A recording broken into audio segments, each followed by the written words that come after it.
Welcome. In many cities of the developing countries, the informal sector plays a crucial role in managing municipal solid waste.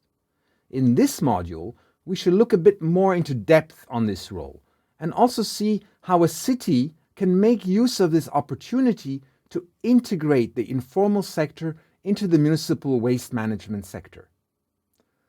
I was helped a lot in this module by Dr. Sanjay Gupta.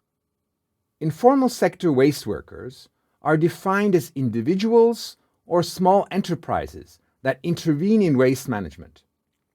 They are not formally registered and are not formally mandated with providing waste management services.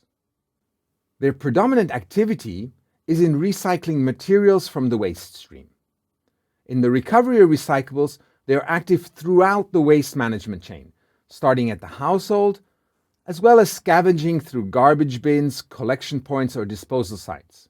They extract, process, and sell those materials that have high intrinsic value, on which they can make some profit. But sometimes they also provide collection services. The informal recycling sector is structured like a pyramid.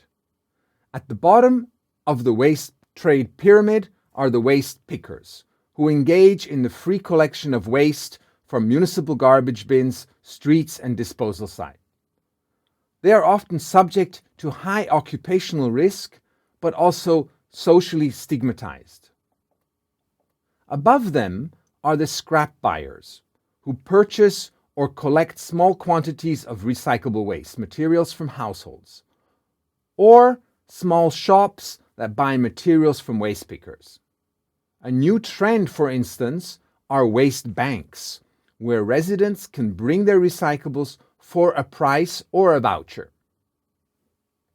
Above this level are then different levels of traders, including retailers, stockists, and wholesalers, many of whom are also informal and not registered as businesses. The materials recovered by this informal valorization sector are sold into the larger industrial value chain. A smaller amount may be processed directly by smaller businesses or cottage industry to new products. The trade gets more specialized as it moves up the pyramid. At every successive level, waste is sorted more specifically and further processed, hereby adding more value. Here are some examples of these different types of informal waste workers, starting with the waste pickers, scavenging materials at the roadside or from the trucks delivering to the disposal site. It becomes obvious from these pictures that this is quite a high risk and hazardous activity. On the other hand, there are also the collectors of recyclables at the household. Often they are equipped with their own vehicle, such as this example from Thailand that collects recyclables at household level. And finally, the junk shop, a trading station for these recyclers, but also the location where recyclables are sorted further, stored, and then sold to the next level of trader in larger bulk amounts. What is actually quite typical, besides the collection of recyclables at the household level, are also formal employees of the waste collection service that informally practice the recovery of recyclable materials during their collection duties, as shown here, where you can see the baskets attached to the trucks where materials are collected. The collectors remove items of value from the mixed waste stream and store them in these baskets.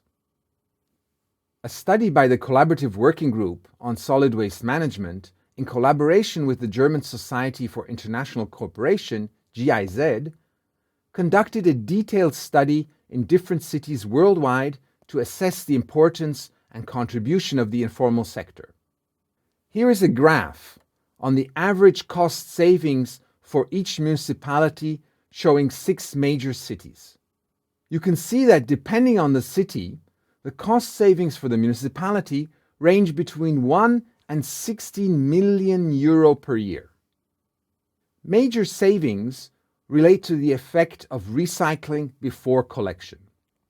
The savings by recycling at the landfill are mostly related to space saving and extending the lifespan of the landfill. Then there are also other cost savings, which are a bit more difficult to monitorize, such as the savings due to substitution of raw materials. Estimates of these savings in externalities are shown here for 3 cities, ranging from 2.4 million in Quezon City, Philippines, up to 7.2 million for Lima, Peru. And lastly, it is important to state that outsourcing to waste picker cooperatives, wherever they exist, is often cheaper than involving formal private-public partnerships or private sector involvement. Study from Mumbai showed that the informal sector is 20% cheaper than the municipal services, while the private sector is only 6% cheaper. Besides the cost savings for the municipality, of course, the informal sector is an important source of livelihood for millions of people. It is estimated that worldwide, nearly 15 million people work in the informal waste management sector. This graph shows the number of informal waste workers as compared to those employed in the formal sector for some selected cities. Of course, variations can be quite large depending on the city and on the context. But just look at Cairo as an example, where 33,000 people are working in the informal sector as compared to 8,800 in the formal sector. This is a factor of 3.7. This informal sector recovers significant amounts of the waste stream. Earnings of this informal sector can vary significantly depending on the type of activity the people engage in. Typically, though, waste picking is the lowest paid part of the recycling chain. But even here, like in this example from Brazil, a study showed that 1/3 of the waste pickers earn the minimum wage or slightly above, while more than half earn up to 4 times the minimum wage. Attitudes of municipal authorities towards the informal sector differ from place to place. In some places there is hostility, in others indifference, and in some places they are regarded as a useful part of the waste management system and are given the opportunity to enhance their livelihoods. The role of the municipality is critical to mobilizing the informal sector and organizing the recycling sector. The first way to upgrade the informal sector would be to integrate them into the city's master plan, but also integrate them into collecting waste at source with a right over recyclables and a guarantee of regular access to waste. In a recent development, waste picker cooperatives have been formed by the informal sector workers in many countries, with the help of non-governmental organizations, municipalities, and donor agencies.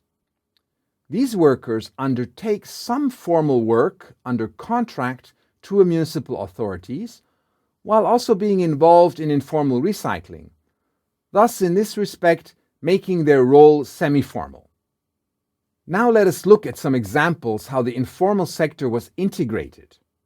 Brazil is one of the world's most progressive countries in integrating waste pickers in solid waste management system, and Belo Horizonte has led the way in this effort. Already back in 1993, the city put a focus on promoting segregation at the source and started integrating the informal sector by helping to develop cooperatives and guide them towards material recovery close to the household instead of waste scavenging at the landfill. In Belo Horizonte, there are an estimated 2,700 informal waste workers in the city. With the assistance of the municipality, 8 different cooperatives were created. For these cooperatives, warehouses are provided by the municipality. Here, the materials are processed before moving up the recycling chain. All cooperatives were provided with scales, personal protection equipment, and big bags for storage. Since 2001, Brazil has even included catador de material reciclável. Sorry for that terrible Portuguese pronunciation, which stands for collector of recyclables, as a formal profession in the Brazilian occupation classification. Another example of a successful integration of the informal sector is the SWCH cooperative in Pune, India. SWCH is a wholly owned cooperative of waste pickers.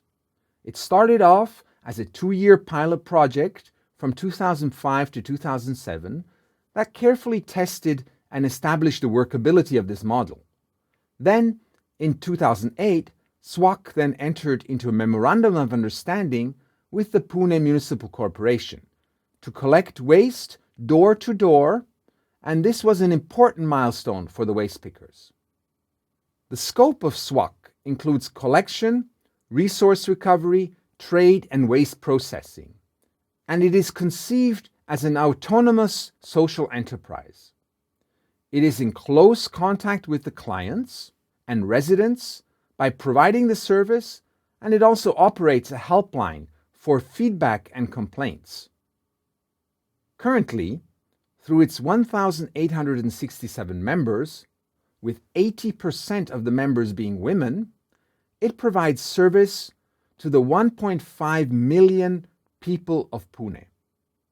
The cooperative is overseen by a governing board that has 14 waste picker members on the board, 2 representatives of the Pune Municipal Corporation, and 2 members of the Trade Union of Waste Pickers. Data has shown waste reaching the landfill has been reduced by more than 55%, or 320 tons per day. So let me summarize what we have covered in this module. We have looked at the significant role of the informal sector, recovering up to 30% of the waste stream. We also looked at the cost savings for the municipality, up to 16 million euro per year for the example of Lima, Peru. Waste recycling provides up to 2% source of livelihood for the urban poor. And recycling happens all along the waste chain.